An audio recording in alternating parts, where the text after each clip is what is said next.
there were multiple moments where we sat down and I was like, I'm so sick of Fire. Like, I know it's a good song and I want to get out there. I'm just like so done with procrastinating and trying to like fine tune it.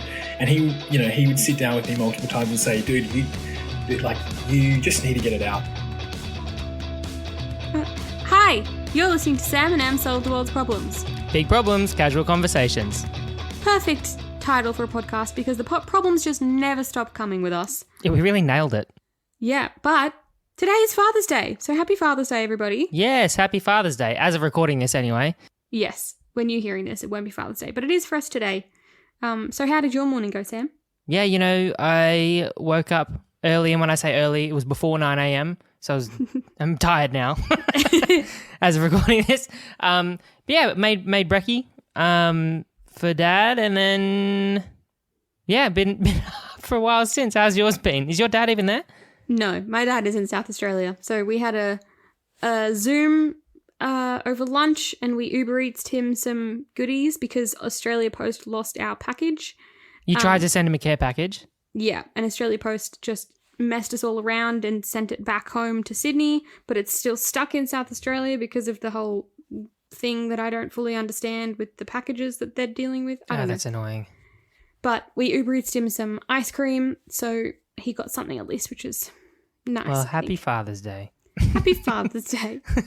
Speaking of, not speaking of it all, but speaking of you making breakfast, I guess, you're now celiac. So what has your gluten-free shopping been?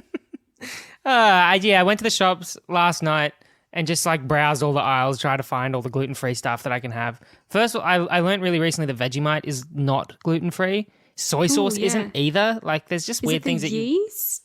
Yeah, I think so. But they have a gluten-free option. And so I got that and it tastes exactly the same. So that's dope. Nice. And what was the most unexpected gluten-free thing that you got? It's probably the Vegemite. I was surprised to see it. Yeah. Everything gluten-free is just like less spongy. Yeah. It's like the texture. But saying that, I used to talk a lot of smack about gluten-free foods, thinking it was the worst. And they've come a long way. Like I had wraps the other night, and when you heat them up, they're actually quite stretchy. Like the thing that you lose with gluten-free stuff is that it's like elastic. That's what the gluten stuff does. But anyway, I'm coming to terms with that. It's going to be a fun couple of months as I learn how to do that and read food labels and stuff. I'm looking forward to that. But yeah.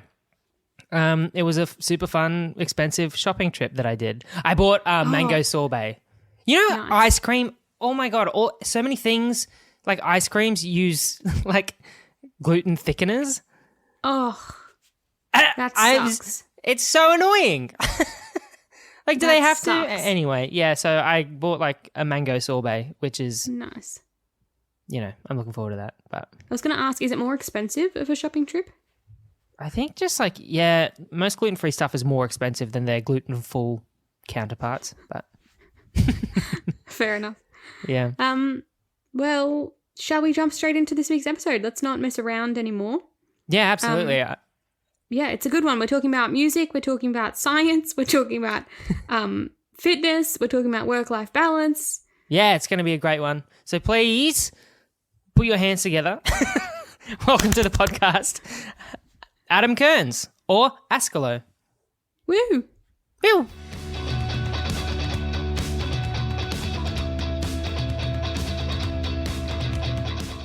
Welcome to the podcast, Adam, also known as Askalo. How you going? How's it going? Hey, nice to see you guys. How's things? Yeah, brilliant. Oh, yeah. Doing well. I'm not surviving in lockdown. Yeah, no, me too. I'm just living in my office now, which is, the way it is. These four walls are like home to me. Oh, same. Yeah, it's getting a bit claustrophobic. Yeah, but it's all right. It's okay. It's like I'm a bit introverted, so it tends to be not too bad. I find like I'm always recharging, and then as soon as lockdown goes away, I'm like outside again, so it's fine. You say office. Are you working from home throughout the day? Are you recording music? Is it a studio? What are you doing? So what I refer to as my office is actually my brother's room. He's moved out, but I have now commandeered it.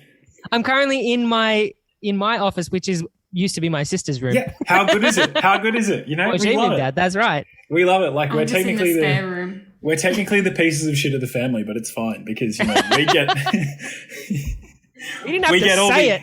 we got all the extra perks. Hey, look, I'm putting it out now. We get all the extra perks, and it's a good thing, you know. Yeah. I've got his desk. I've got my You're monitors. using it more than he ever did. Yeah, look, we don't talk about it, but you know, he studied at least once or twice. You mentioned you're in your office. Are you working from home? Like, So I most of the time I'm working from home. I do a little bit of in my actual office, like the actual office workplace.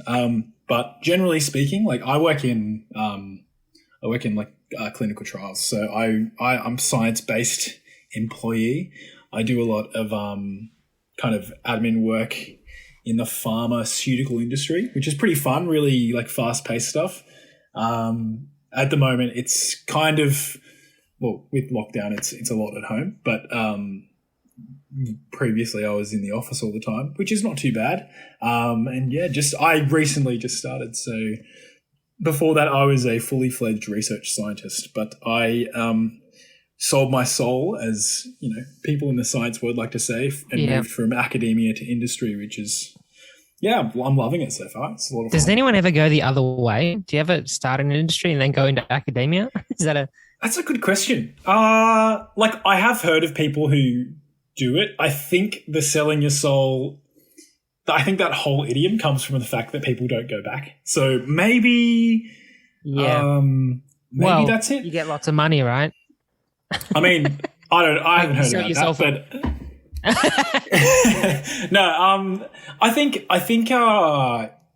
yeah, like you do see a lot of PhDs and stuff coming across from kind of like an academic side and then going, oh, cool, well, I did a bunch of science. Obviously, I spent, 3-4 years of my life dedicated to science and now I'm moving over. So they tend to go like, yeah, academia to industry. Like if you see industry go back to academia, they tend to be, and this is a huge generalization, tends to be people who like have been in industry for a while and kind of want to go back. So they've probably been in industry for a bit and they're like, you know what, like I want to go back to the science, like the pure science side. Because generally speaking, I think, I mean, it depends what you do, but academia and like working in actual research is a bit more of a creative job. Like you're kind of solving problems pretty actively and, discussing that. Whereas, in industry, it's a bit more corporate kind of sided and like there's positives and negatives to both. I'm just dipping my toes into the other side of it now. So, yeah, I find it interesting that you said that it's more creative on the academics. I wouldn't have thought so. I would have thought it's the other way around. Yeah. I would say, I mean, it kind of depends. Like there are labs in industry and there are labs in academia. I just find that like you're obviously in academia, you're surrounded by labs, whereas in industry, there's a lot more avenues where science graduates go. I say because I'm a science graduate, but I kind of went like a pretty weird way. What did you study originally as a science graduate? What does that mean? So yeah, science graduate is like a big blanket term. I kind of did what I would describe as, it's not animal science. I basically did like medical science is kind of like a precursor to doing medicine. I basically did that, but for vet science. Okay. In some description. There are a couple of different pathways that like in Sydney, at least, that do that. But I did one of those kind of avenues. I'm obviously not a vet now. I decided it wasn't really for me. And I kind of I'm a bit more interested in human health and, healthcare and medicine now. So that's kind of where I kind of made that shift. Is it a big shift? I feel like, I don't know, it's not that different. I mean, it's not super different. I'll say it's not super different only because science is science regardless of where you look at it. But I work in a lab which, I mean, this might be a controversial thing. I work in a lab that had mice. So because I worked in a cancer lab and we were doing a lot of preclinical trials and that kind of thing. And obviously an unfortunate, I guess, part of that is, you work with mice, which my family loved to call me Rat Boy, which is I happily am not Rat Boy anymore, although I may look like one. I'm surprised. Usually those kind of nicknames just stick around. One of my uncles still calls me that regardless. I was going to say, yeah, there's always one. it's not over. But what you find actually with these kinds of jobs is a lot of the people who work with animals, especially in like labs and stuff where, you know, the animals, you know, not exactly the best situation. A lot of the people working in these kind of situations, they like really actually love animals, and, you know, they work in this industry with animals because they're passionate about animal health and they want to make sure they're being taken care of. So I guess you get, in that regard, like a lot of those people really are the best people for those jobs. I guess it's worth noting that, like, you know, the kind of science that's being developed as a result is, you know, saving people's lives, and could be saving children's lives, that kind of thing. So I think the bigger picture is pretty important. But like, is that what kind of shifted you to looking more towards like the people side of medicine? Yeah, I actually do think so. I found myself getting a bit more drawn into, you know, the patients that were kind of at the end of like the whole line of, you know, these, I worked in like I won't name them, but I worked with in like a cancer research center, and, you know, some of the stories we were seeing were like really life-changing and, very inspiring, and, you know, worked with some really, big names in kind of Australian oncology research, and they were really, pivotal to me shifting, I think. And then I got really interested in kind of going, well, you know, I've worked in the preclinical side of things, but I think I'm pretty interested in seeing, you know, other parts of the pathway. And, you know, now I work in a different section. I work in, you know, clinical trials, and, you know, that's further down the line. And I think for me, that's what I found really interesting is I got a bit of a, you know, window into the preclinical side, and now I'm getting a new window into the next step, really. And that next step can be, you know, decades long. So it's really extensive. And for me, at least, it's like super interesting. Yeah, for sure. And you mentioned that you got to deal with some kind of life-changing stories. Are you happy to share maybe any of those stories at all? You don't have to, obviously, if it's not. Yeah, there were some like pretty huge ones. Basically just like a child who was diagnosed with a really rare brain cancer. Oh, man. And yeah, it's terrible. And I really related to that because, you know, I've had, you know, someone in my family, you know, who died of brain cancer, and it, you know, was obviously a very difficult time for everybody. And that was really inspiring to see that story, and to think that, you know, the research that we had done had actually improved the prospects of this child's survival. And in fact, she did survive. Magic. It ended up being as a result of some of our really breakthrough therapy. And basically, yeah, this program saved this kid's life. And that was, I mean, obviously it's a really brief and vague description of it, because that's exactly what I was asking for, though. Because that just kind of like, I guess, tells us kind of exactly what the kind of work is that you're doing. Like I can definitely see why you'd want to be doing what you're doing. So that's really cool. Yeah. Well, I'm very, very glad that you're out there doing all that, for sure. Look, we're out there saving lives, or at least part of the process. Okay, well, I mean, we introduced you as Adam/Askalo. So yes, talk to us about that second identity you've got there. What's that about? my hidden identity. So for the people who know me, and I guess the people who don't, I am a absolute avid musician. In my, what's the word? Like, I moonlight, I suppose, as a musician. Hell yeah! Not very well, let me say. I am a chronic procrastinator when it comes to music, but I think that's just my process. And I love writing music. I tend to write music often as like a therapeutic kind of calming tool. And like, I really like to just kind of jot notes down. I've been writing probably since I was 16 years old, although I will not detail the music in like said years because it is legitimately cringe and I wouldn't wish that upon anybody. But you wouldn't be a real artist if you weren't dissing your old work though, now would you? No, exactly. It's like Ed Sheeran, you know, he hates his old stuff or something like that. Everyone, and it's so annoying because a lot of the older stuff that musicians make is what got me into them in the first place, and it hurts my soul to hear them ripping on their you hate original that? stuff. Yeah. No, Yeah. and I'm like, don't. I was going to say, so stop ripping on your old stuff. What if it's my favorite song you've ever written? yeah. Well, How dare it's you? kind of like like Nirvana. Like Kurt Cobain hated "Smells Like Teen Spirit." Classic. But I think with like the knowing like artists hating their old stuff, it's like this. It's actually a really interesting thing. And one of my mates, shameless plug, one of my mates has detailed this in great agony about his personal struggle with it, because I think for those who are listening, I recently released a new single under the name Askalo called Fire, which has been... And it is fire, just so Thank you. everybody knows. It is fire, I can confirm. Please listen to it. And if you don't like it, also let me know. I will take thumbs up or down. But I'm really sensitive, so if you could just But go I'm really easy. sensitive, so like anything below a 3-star, hide it, please. No. No, I but- really liked it. I listened to it right before the podcast as well. Oh, cheers, man. Thank It's you. dope.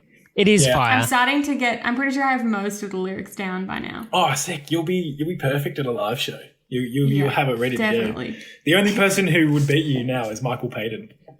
Oh, that's I mean, if I'm going to compete with anyone, it's going to be Peyton. Or you might have He's- just dropped like a massive name right there. The only person who's a big fan. Peyton's my best friend, and like he literally, I think he knows the lyrics to my songs better than I do. So Oh, that's mad. yeah, literally. But one of my really good friends, and like he's one of my best mates, and he is a fantastic musician. His name is Ethan Conway. I was Check going to him say, out. give him a shout out as well. Ethan Conway Music. He has released much more than I have, but he was really pivotal. Honestly, like I actually wouldn't have gotten this song out without him.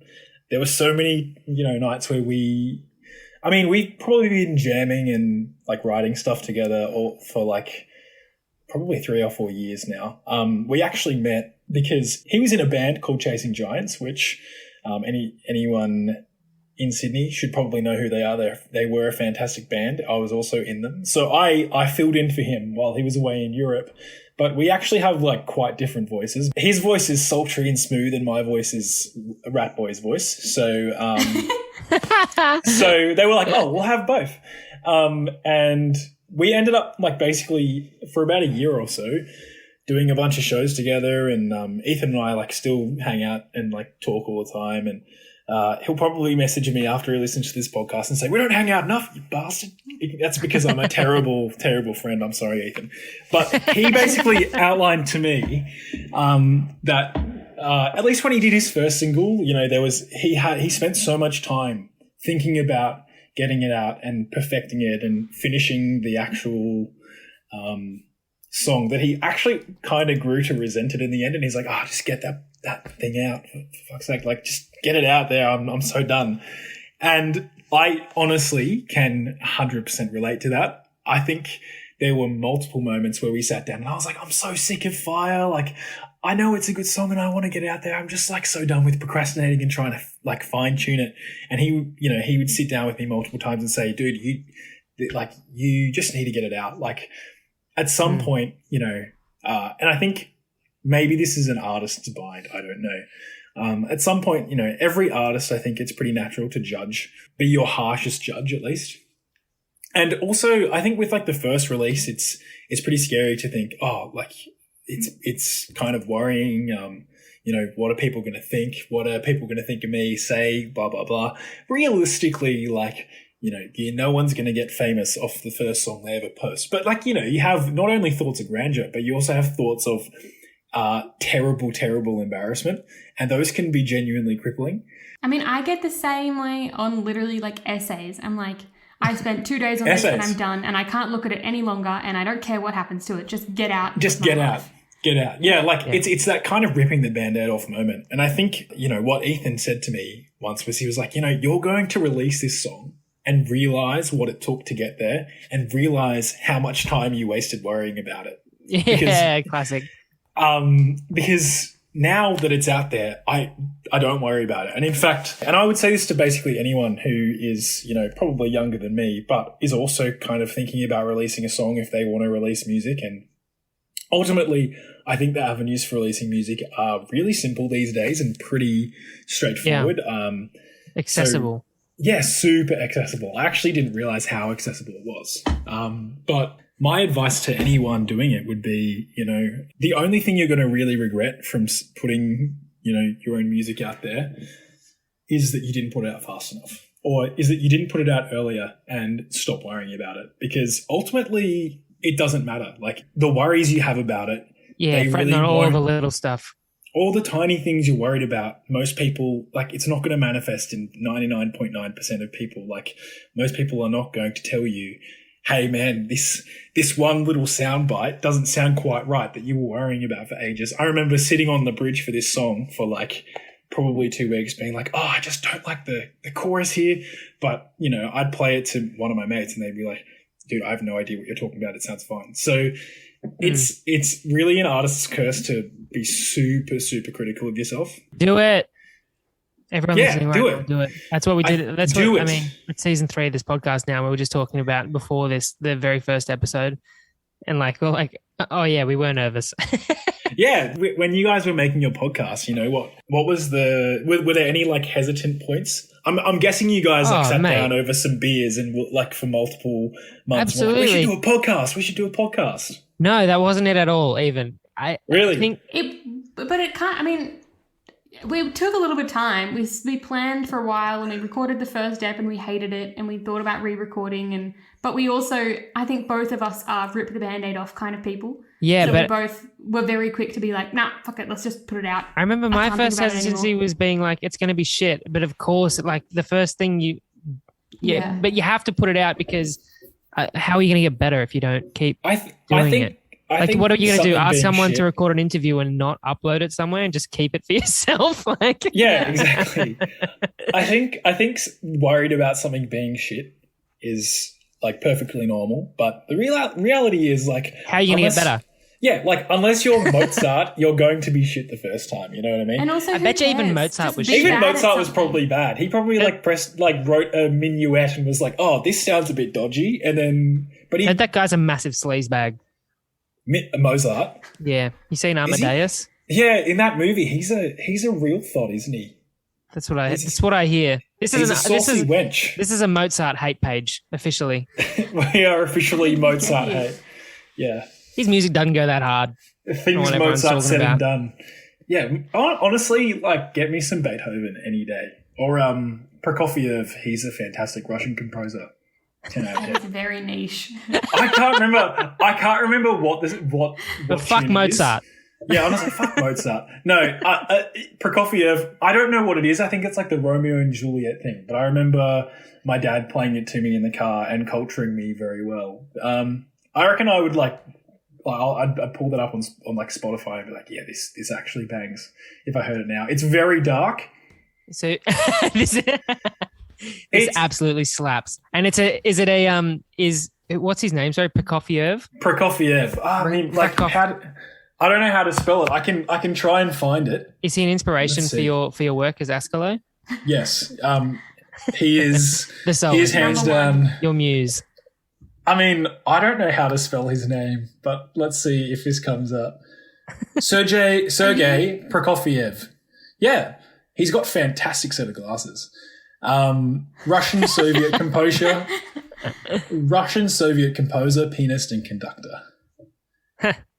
Yeah. Nice. So nice. Definitely Romeo and Juliet, top composition. There we go. Quick facts for you. It's definitely up there in terms of my favorite orchestral pieces, at least.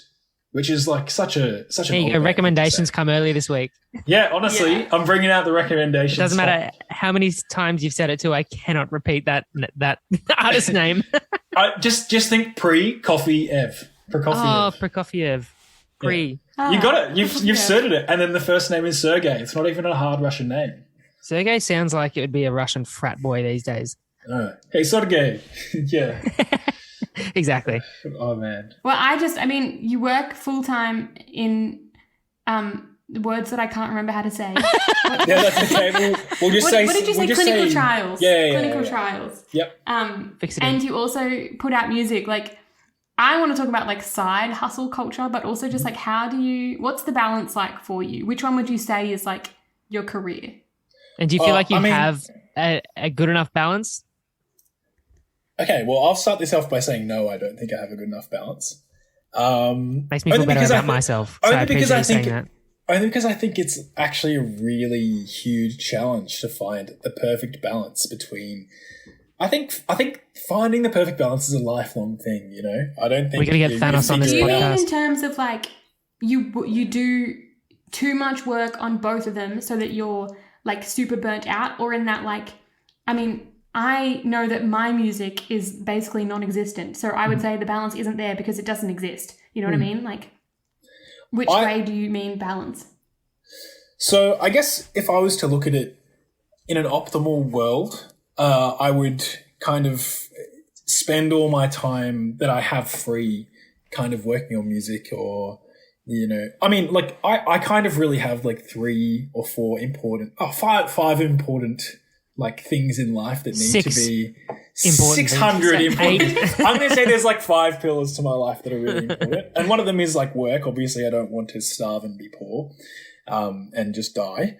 The second is, It's pretty important.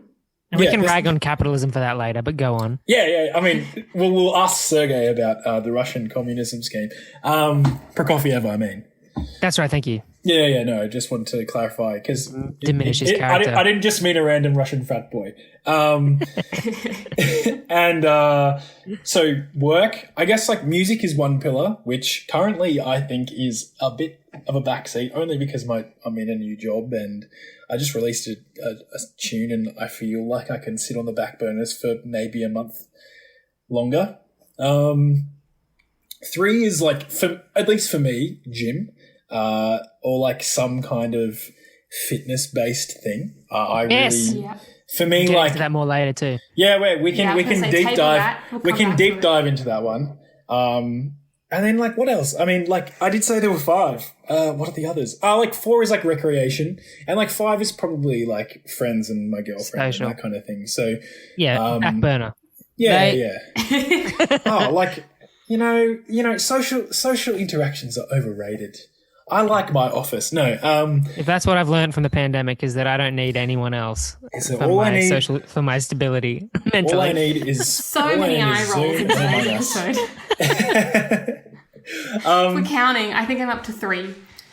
Oh well, there's plenty more where that came from.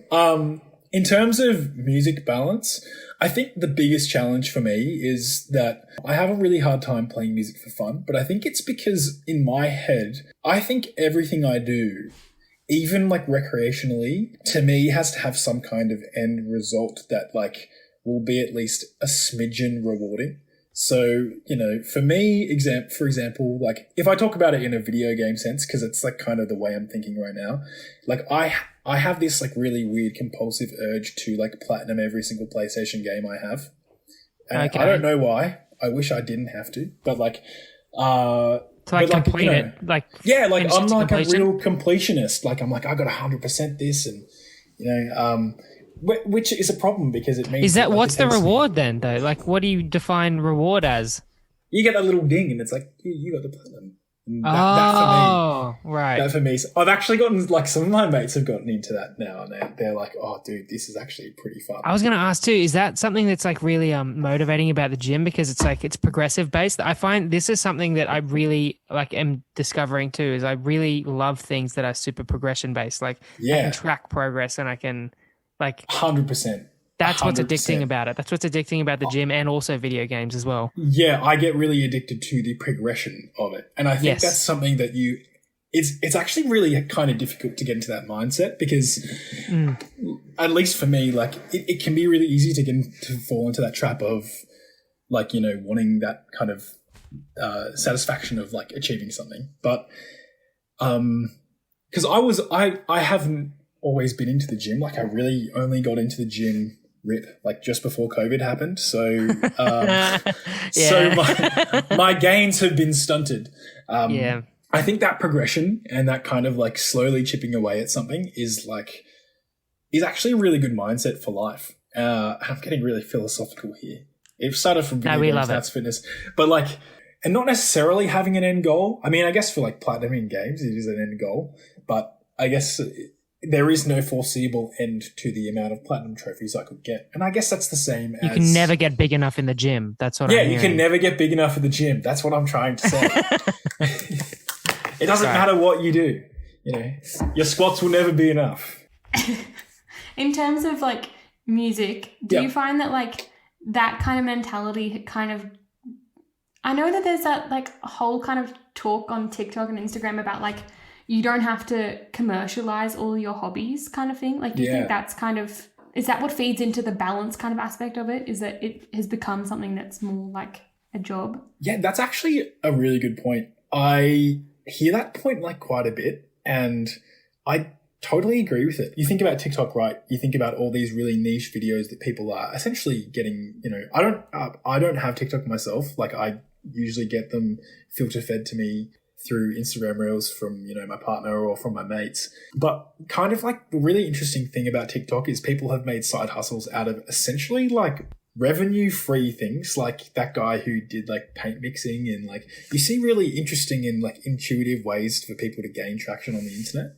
But it does raise that question where like so many people will have like a hobby or like a really kind of just like a niche thing that they enjoy doing recreationally.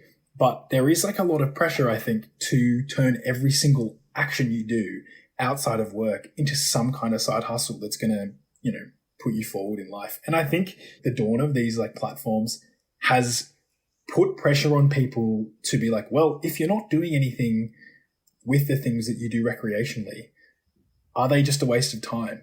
Look, I've never really looked at music personally as a side hustle set in stone. Like, I've never really like written music and been like, oh, like, you know, I'm going to get on the hottest 100 or something like that. Like, that's not really what it's been for me. For me, like, music is and always will be about sitting down with mates and writing tunes and playing stuff with my mates. It doesn't have to be in front of an audience. Like, I enjoy it. Every single time I pick up my guitar, I love it. Every time I like sing a song or play piano, I love it. Like, it's something that is like deep in my bones.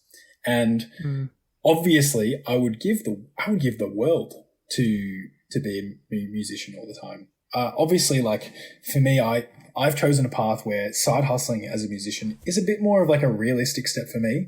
And that was just because I think I had so many kind of opportunities to pursue different careers that I have kind of decided to do a combination of those things. And I don't really think, especially with music, there's a particularly correct answer, because playing live is like nothing else on the planet. And I've only played in pubs, and like, I think actually the biggest I've ever played is Metro Theatre. I played that with like the band that I used to be with.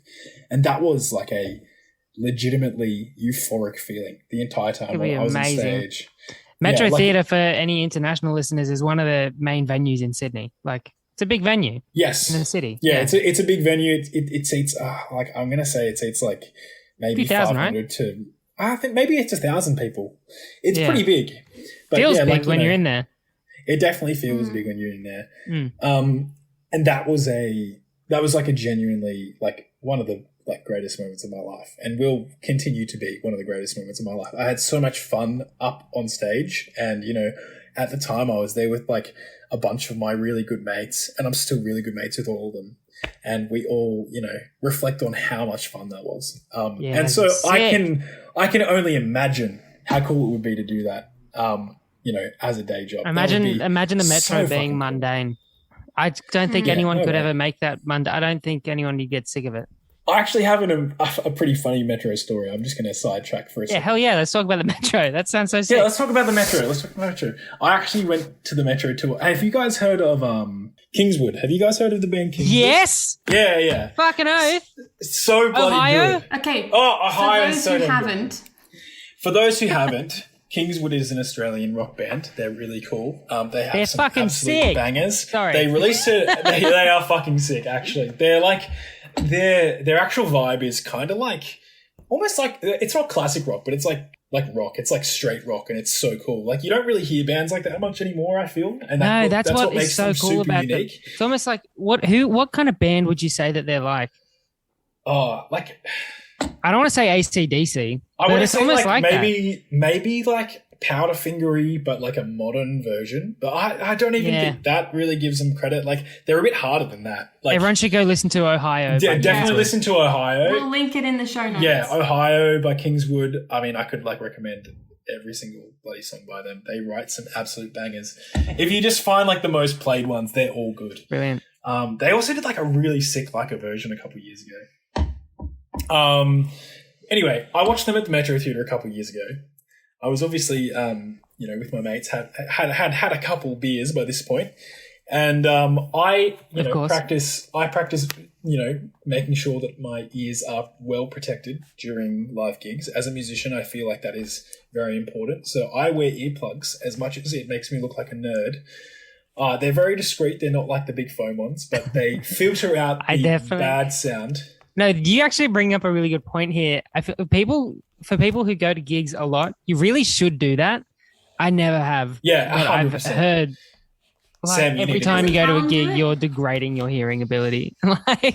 Yeah, look, if you are a fiend for a gig like I am, or like these guys are, you will benefit in 20 years' time from wearing earplugs now. And I'm going to be 35 and I'm going to be like, huh? What'd you say? You're already like that. Hey? I'm like that too. It's bad. I think that's more of a selective hearing thing than it is a. I actually didn't even listen. I didn't even like really think about earplugs until I had started playing music with my mates, and they, while they were on stage, would wear earplugs, and I was like, oh yeah, I should probably get earplugs because hearing damage is pretty real. So, definitely do that. For people listening who love going to gigs, definitely wear earplugs. There are very discreet ones that do not look like you're on a plane and trying to get some sleep in economy class. There are far better ones. They don't make it muffled. I'm selling earplugs right now. They don't make it muffled. If you get the right ones, they just lower the volume. And I know you love feeling the volume. Send us your number one earplug recommendation. Put it in the show notes. Also, if we can ear put razors some, are really good. We need to put some ear races. Yeah. Oh, that's a good name. Like Eraser, but ear Please, razor. we need to put some ad music underneath this. You can be Phil Swift. Yeah. And advertise ear razors. We'll hit up the sponsorship first. We'll get that affiliate link going. Oh my God. Legit. They are like coming from first-hand experience. I think I used ear razors or something like that, but I definitely recommend them. They're really good. I think there's like so many you can find, but as long as you get ones that filter a bit of sound, like your ears will thank you when you are listening to your screaming kids in 20 years' time. So Kingswood. No, who are we talking about? Sorry. Anyway, it's actually an earbud story. It's actually an earplug story. Okay. I'm so bad at okay. So anyway, had a couple of beers. I wear earplugs to gigs. Anyway, this particular time, I was for some reason thinking really safely. Like Kingswood's like a really loud band, so I was like, I need to put these in max. Put them all the way in that earplug. But like about 30 minutes after like that happening, I was like, oh man, I can't actually get these out. So what? Yeah. So because I'd put it, I'm actually really not selling earplugs anymore. No. Anyway, remove the sponsor. Take it out. Anyways, I was like, I need to get these out. I like stumbled out to like the bar area. And I was like to the bar, I was like, there's an earplug stuck in my ear. Like, can you help me? And they were like, there's a paramedic downstairs. Anyway, they took me down. And did you know how there's like the little stairs going up to Metro? Yeah. Isn't it a long staircase? There's literally, it's a pretty long staircase. Yeah. It's probably like 30 or 50 steps. Halfway down where like there's the little landing, there's a Harry Potter door. And the paramedic lives in there. What? And, yeah, and I was literally like, I was pretty intoxicated at this point. And I was like, "Whoa, where am I going?" And the paramedic if you were if you could have been tripping, and they're like, "Yo, there's a paramedic under the stairs, man." And they're like, "Hey, man, there's a paramedic under the stairs." And we're like, "Oh, I'm gonna go on an adventure, man." Yeah, it could have been like maybe I'm imagining this whole thing. No, but like I'm gonna be looking for this the next time I ever go to the metro. Maybe in 10 years' time, once we're out of lockdown. Fake a mild injury and get in that paramedic zone. No, don't. This has taken quite a turn. But anyway, I found out there was this Harry Potter door with the paramedic, and they took the earplug out, and they were like, "That was really in there." And I was like, "Thanks." And I'd like looked the paramedic then again in the eyes and put them straight back in. but not quite as much. But he did roll his eyes vigorously at me after that. But my ears were fine after. Yuck, wasn't it? Was it gross? No, it was fine. It was fine. It was fine. It was fine. It wasn't too bad. Like the only reason that I panicked was because I couldn't get it out. And I think if I had just waited and not been so worried and sweatily moshing, I probably would have been fine. But, sometimes you just panic. Sweatily moshing. I can't wait to go to live gigs again. I can't. Just romanticizing them like that. I actually have tickets to Jungle Giants and I'm like fingers crossed I actually get to go. Oh, their new album sounds so good. Yeah, how good is it? I'm freaking loving it. Yes. Thank you very much. Let's move back into the pillars of Adam's life. Yes. Free range fitness. Free range. Go. Well, Sam, you and I, I've actually spoken to you before about this. I was going to say, we're at Will's birthday. We're at a party. Yeah. Well, sorry, I should, I don't want to, wait, retract that. I just want to be like, we were talking at that party, weren't we? It's just been so long since I've been able to say something like that to anyone. I know. It wasn't last week, just to confirm. But you gave me a cookbook of is nutritional meals, and I have to be perfectly open and honest and raw and emotional. You haven't used it yet. I haven't used it at all. No, I haven't. And you know why? It's because I eat Excel file yet. Damn it! Yeah, no, of course you haven't. But no, because I eat the same thing for lunch.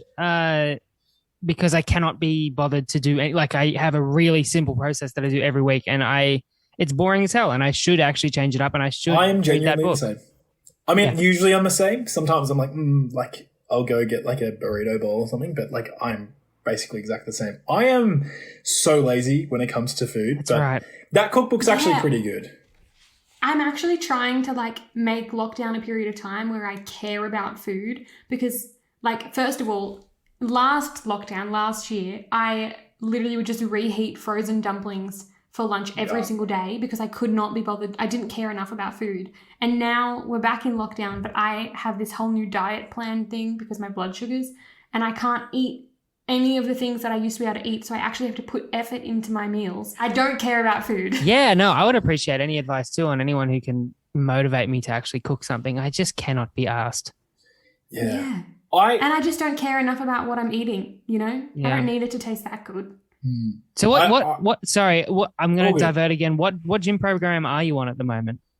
At the moment, I'm sedentary, but I mean, if I was at the gym, I'm genuinely sedentary. No, I'm trying to at least walk or get my steps up. It's actually really I am a perpetual hater of cardio. Legitimately, there's nothing I would rather do less. Same. Whereas, I love going completely beast mode at the gym. Yeah. Do you ever get that burst of energy though, where you're if I don't run 5 kilometers, I'm just going to explode? Never. Was that just I think I had that immediately after eating those Cocoa Pops before this episode. It's fuck, I want to Did you go for your 5K run? No, I never have that really. I mean, I don't run wish 5Ks, I did. But sometimes I just get if I don't do cardio now, I can't get this energy out. Weights isn't going to cut. Oh, there's never a time that I've thought cardio would be a better option to get more energy out than weights. Yeah, I get way more energy out with weights. I feel I can spend 2 hours at the gym getting energy out if I really wanted to. Whereas I will eventually gas out running. I start getting stressed if I'm at the gym longer than an hour. Does that? Really? That's definitely a time thing for me. I went to the gym with my mum. If I'm there longer than an hour, I will get stressed about how I should be doing other things. It takes me 2 hours a lot at the gym to get all my sets in. Do you chat a lot or have really long rest breaks? Myself? Me? Or for you, Sam? With the 2 hour ones? Depends what I'm doing. In that power building program, if we're sometimes, if you're lifting something that's really heavy, then I have to warm up to it over the course of 4 sets or something. And so by the time I've done that, that's already 15 minutes by the time I get into my first working set, and then I do 3 or 4 sets. It's and so you also go with other people, that's true. Sam, so that exactly, you both have to do it in that. But and then in between a powerlifting set, if I'm doing a set of 2 or 3 deadlifts or something, then I need 4 minutes to recover before I can do my next set. So I may as well bring a camping chair or something. Yeah, a little sit on the side cup. Your camping mug that I gave you. Yes. I would love to see that camping mug at the gym. I'm kind of different. I don't know. Fundamentally, at first, I didn't really believe in like warm-up sets. I was a bit of an idiot, to be honest, when I first got into it. I was like, I don't want to waste my gains, bro.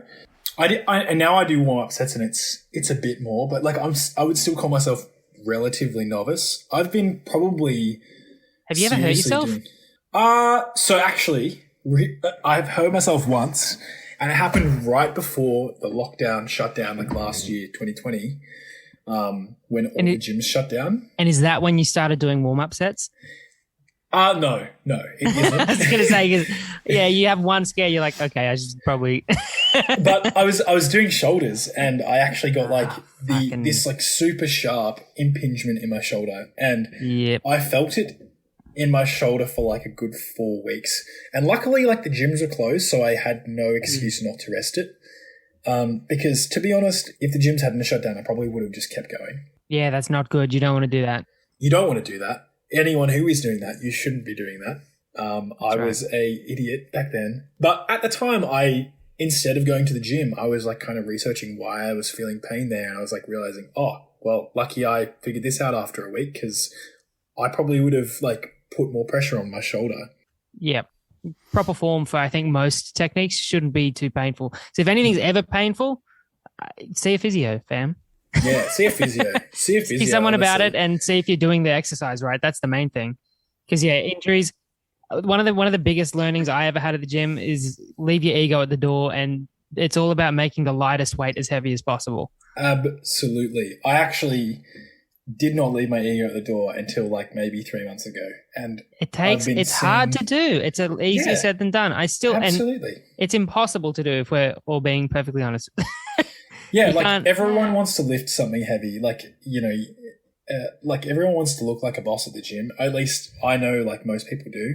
It's not even about how you look sometimes. Sometimes you're like, it's just a mental thing where you're like, I reckon I can do that.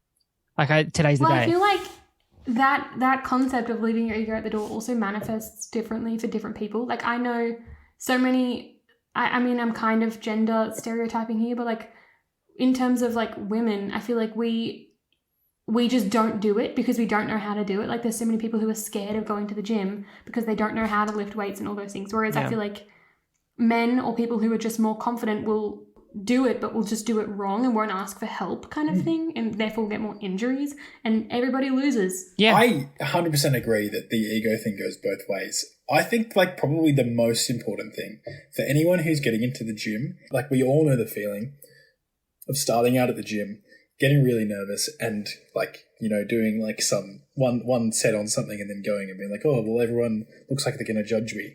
I guarantee for anyone who wants to do that, like no one is actually judging you. And like, I think that's the really hard thing. I think that like a lot of the fitness industry and a lot of like how people who like, love to lift weights and stuff are portrayed is that they are part of this like really exclusive club and this really kind of not snobby, but like really kind of bro-y It's culture. not how it is at all, is it? I wouldn't say that there aren't those people, but I would say that it is like a massive generalization. I've definitely met like, there are definitely people who go to my gym who are like probably the scariest looking people I've ever met on the planet, but are actually super lovely. Everyone started somewhere, right? Everyone started somewhere. And even the biggest guy at the gym was once in your shoes. Like he was 6 years old and his Russian dad Sergey was like, go to gym. But, he still started somewhere. So yeah, that's it. Every average Joe who's actually going to the gym and like seeing these new people come in, like all they're really doing is mentally rooting for you. They want you to go well. And like, we're all there for a reason. Like we want to like feel good. And I think for a lot of people, gym is a recreational activity. It's really like, for me, it's one of those 5 pillars. Can I ask you what got you into the gym in the first place? Because I feel like, well, for me, it took me getting like, I've always had a fast metabolism and I've always just been fit. Like going through school, I never had to do anything or work on it. And then I had, time after school and I got lazy and I don't know, there was just no reason for me to work out or whatever. I did some kind of physical activity and was like, holy shit, I've never felt like this before. So somebody help me. And I ended up getting help from my sister and we went to the gym and never looked back. But how did you get into it? Well, I guess like a bit of context. When I was a kid, I was like a bit of a chubby kid. I was always like kind of the fat kid at school, I think. When I look back on it, and that's fine. There's nothing wrong with it. I don't think I've ever known you to be fat. Before, like when I was a kid, I was definitely the chubby kid at school. And like while it didn't really bother me, like it certainly takes its toll on your self-esteem. And like I'm not shaming anyone for whatever size they are. But, you know, for me personally, I found it to be like a really detrimental to my sense of self-worth. I found it was kind of affecting, you know, how I handled my friendships, how I handled my relationships, you know, how I handled like myself in, you know, professional circumstances. It really like changed. It was really affecting how I was holding myself. And I think that while there was no particular catalyst for it, I think for me, what really got me into fitness, I think, was that I had kind of gotten sick of like feeling like that. And I was like, you know, for a long time, and I'll say this like time and time again, for a long time, I felt pretty helpless in my own skin. I felt like, you know, I'm never going to be like a fit person. I'm never going to, you know, feel like I have a healthy body or like a healthy mind, and like I'm never going to be an active person. But some part of my brain kind of swapped at some point, and I decided to go pretty balls to the wall, really. I did like a keto diet for about 8 to 9 months, and I dropped like 35 kilos in that time. I've gained a little bit back, which is fine because I got pretty skinny. I got like very lean, and I would like to get back there eventually, but I want to learn how to do it without cutting an entire food group out. But while I was doing that, the reason why I got kind of so obsessed with diet because I was getting kind of obsessed with the science of fitness and like the science of muscle gain and stuff like that. And I found that like what really helped me connect to fitness, like that had never connected me before, was that there were a bunch of kind of people my age on YouTube who had similar stories to me, that had kind of achieved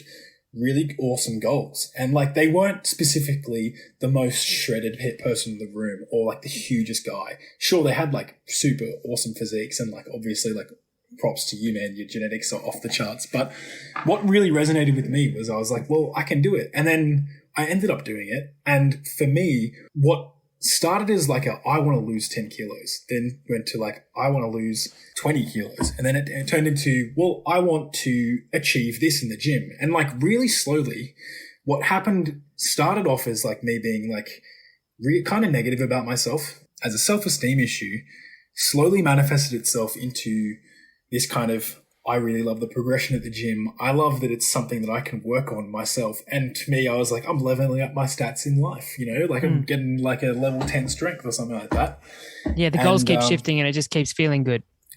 Yeah, 100%. And it's so cliche to say, but like you do fall in love with the process when you do it long enough and when you make that routine. This right here is where you're missing out on bonus content. If you want to catch this bonus content, all you have to do is support us on Patreon.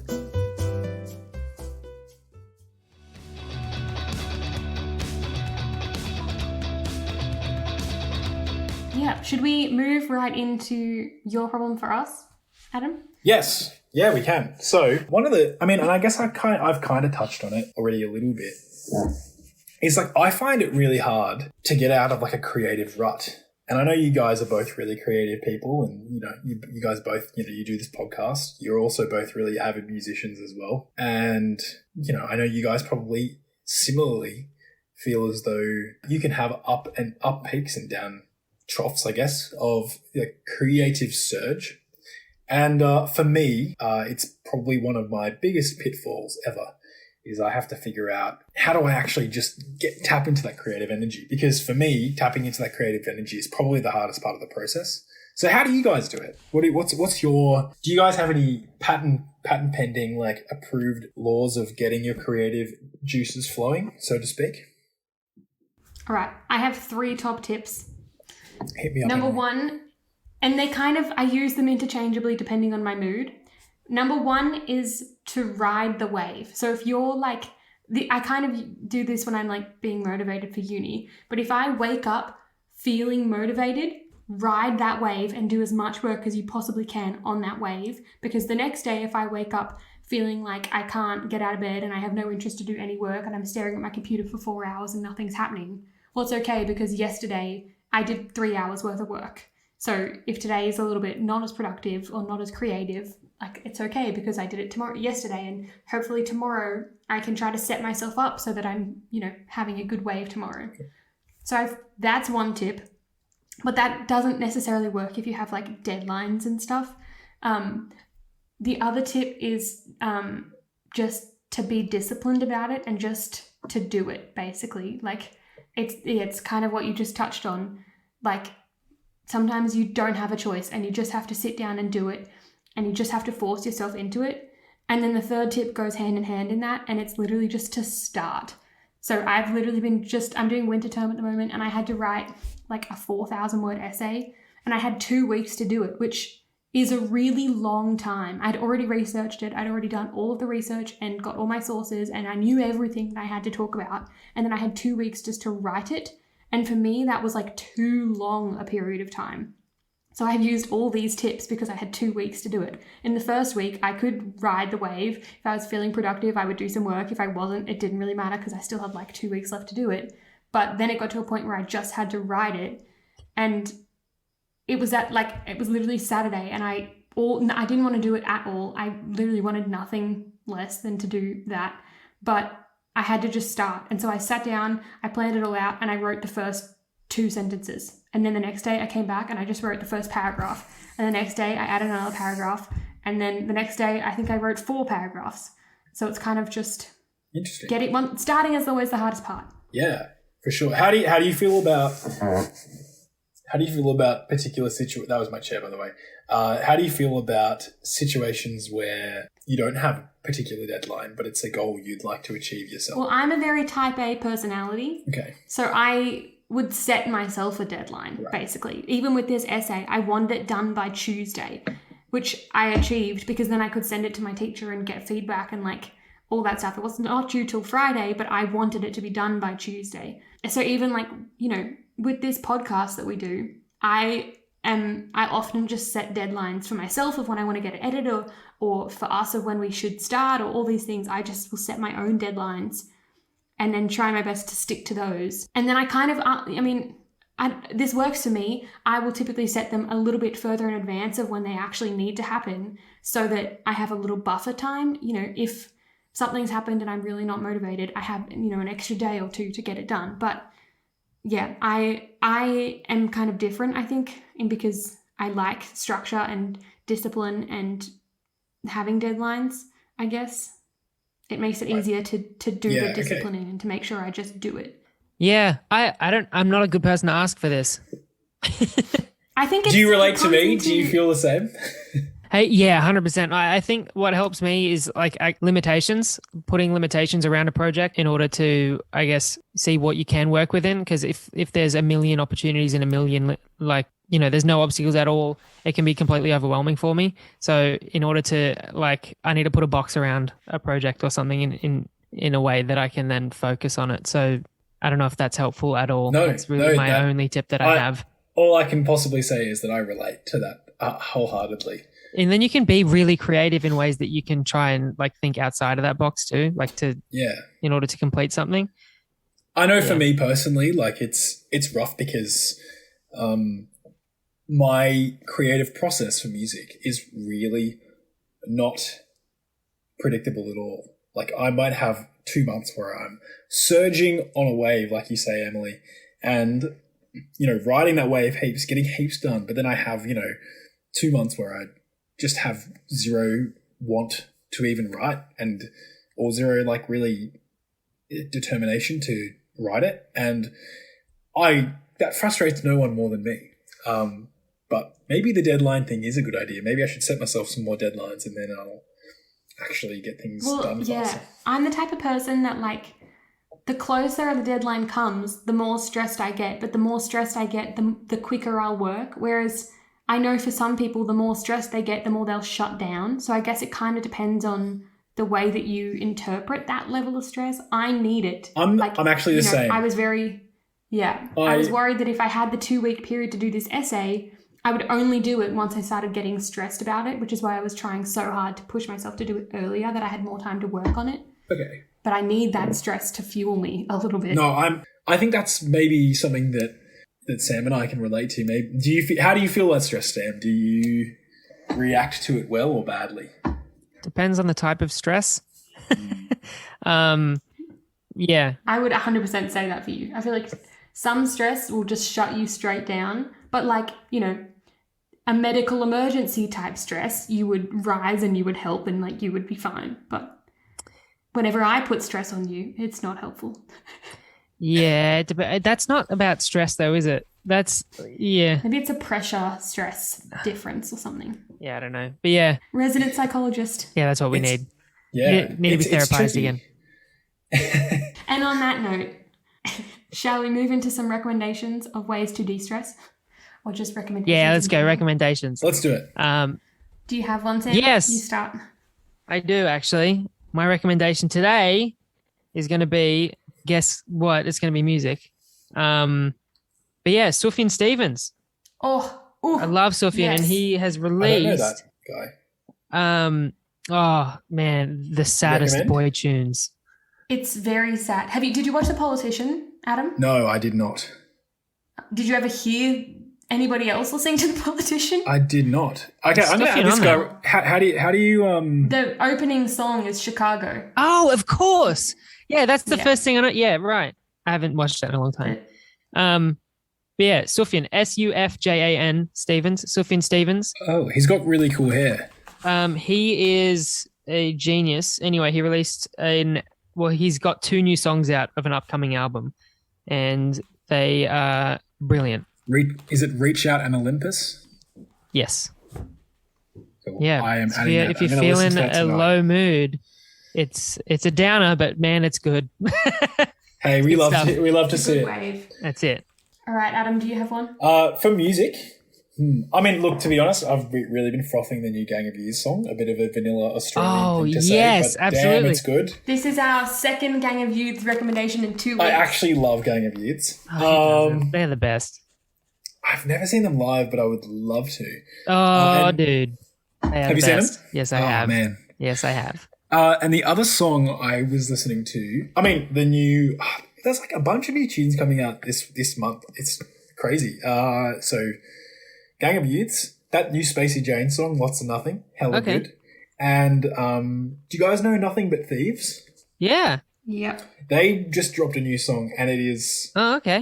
it's a dark one, but it's hella cool. I mean, if you like him, because his voice is actually insane. Like, I've seen them live twice, and his voice is just as crazy in real life as it is on an album. Wow.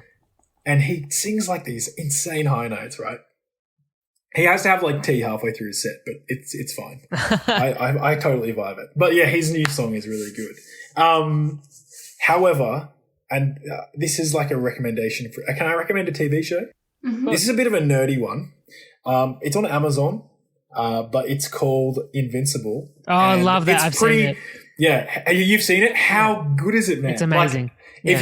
if anyone has seen The Boys Mhm. and they're looking for something to scratch that itch, that like they want to see like some gritty superhero stuff, it's animated and it kind of honestly is a bit like a Saturday cartoon, like Justice League or like Avengers thing. But don't let that phase you.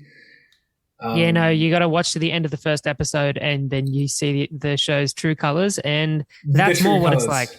All right, Em, what's your recommendation All this right. week? I think I have a few. My recommendation is basically study music, but I'm going to recommend a composer that I like just to Like, don't like get a bachelor's in music.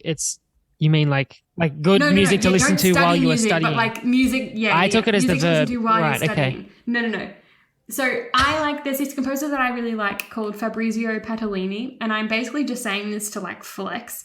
Yeah. I have a favorite composer. But his music is really, really good just to listen to. Like, it's the best study music is just like orchestral. Like, it doesn't have any words because I get distracted by words. It has to be just music. So his stuff is just music. I then am going to recommend Zoe Foster Blake has a playlist called Music to Work To. She's Hamish Blake's wife. Oh, cool. And I recommend all her playlists, but I haven't even heard them. I just really recommend that one, Music to Work To. It's really great because it's music that I don't know. And I also want to recommend my own playlist. It's just called Study Soundtrack. It's mostly just the Harry Potter score, but then there's a little bit of Fabrizio Patolini in there and like some other good quality things. So Study Soundtrack. That is actually a fantastic. Oh, actually, no. Yeah. And another thing, there's this website called It's lifeat.io, and it's basically, I don't know how to explain it. It's basically got like a virtual world, and then it has the soundscape of that world. So you can do like coffee shops or study along with people. But what I like to do is I go to the Harry Potter ones, and they have like the Gryffindor common room and the Hogwarts library and all this stuff, and they like project an image onto the screen of like what you're looking at, but then they also just play soundtracks, and you can like put headphones in to pretend that you're studying in the Gryffindor common room and stuff like that, and I really like it. And it has like a study timer as well at the top, and I've been using that a lot. Maybe that's my recommendation. Yeah, lock that one in. I'm literally gonna like check it out. I've been doing winter term in my office by myself for a month, so we found it all. You're gonna regret dumping that amount of recommendations in one episode. I know. I'll check out every single one. Ideal. Well, thank you so much for joining us on the podcast, Adam. We have to plug your song again. We've already talked about it. Oh my gosh. But go listen to Fire. Yes, my Instagram handle is at Tunes by Askalo, because someone took Askalo, so don't follow him, follow Tunes by Askalo. Check out the song. It's on pretty much every single streaming service. And if you really... We'll have a link to it in the show notes and on our Instagram Linktree thing. Yes, please. And I'm sure we'll be tagging you. You'll be able to find him. Perfect. Yeah, and I mean, if you really love it, just let me know. Hit me up. I'd love your feedback. So no less than 3 stars. No less than 3 stars or I'll cry. All right. Well, thank you so much. This has been really good fun. Thanks for having me on, guys. Spice up a lockdown Brilliant. night. Yeah, for sure. Thanks for listening to this episode of Sam and Am Solve the World's Problems. If you liked today's episode, please remember to like, subscribe, and share it with a friend. The music is by The Vinyl Press. And that's all that I have to say. The music is clearly loud in your headphones because you are yelling. No! Share this with your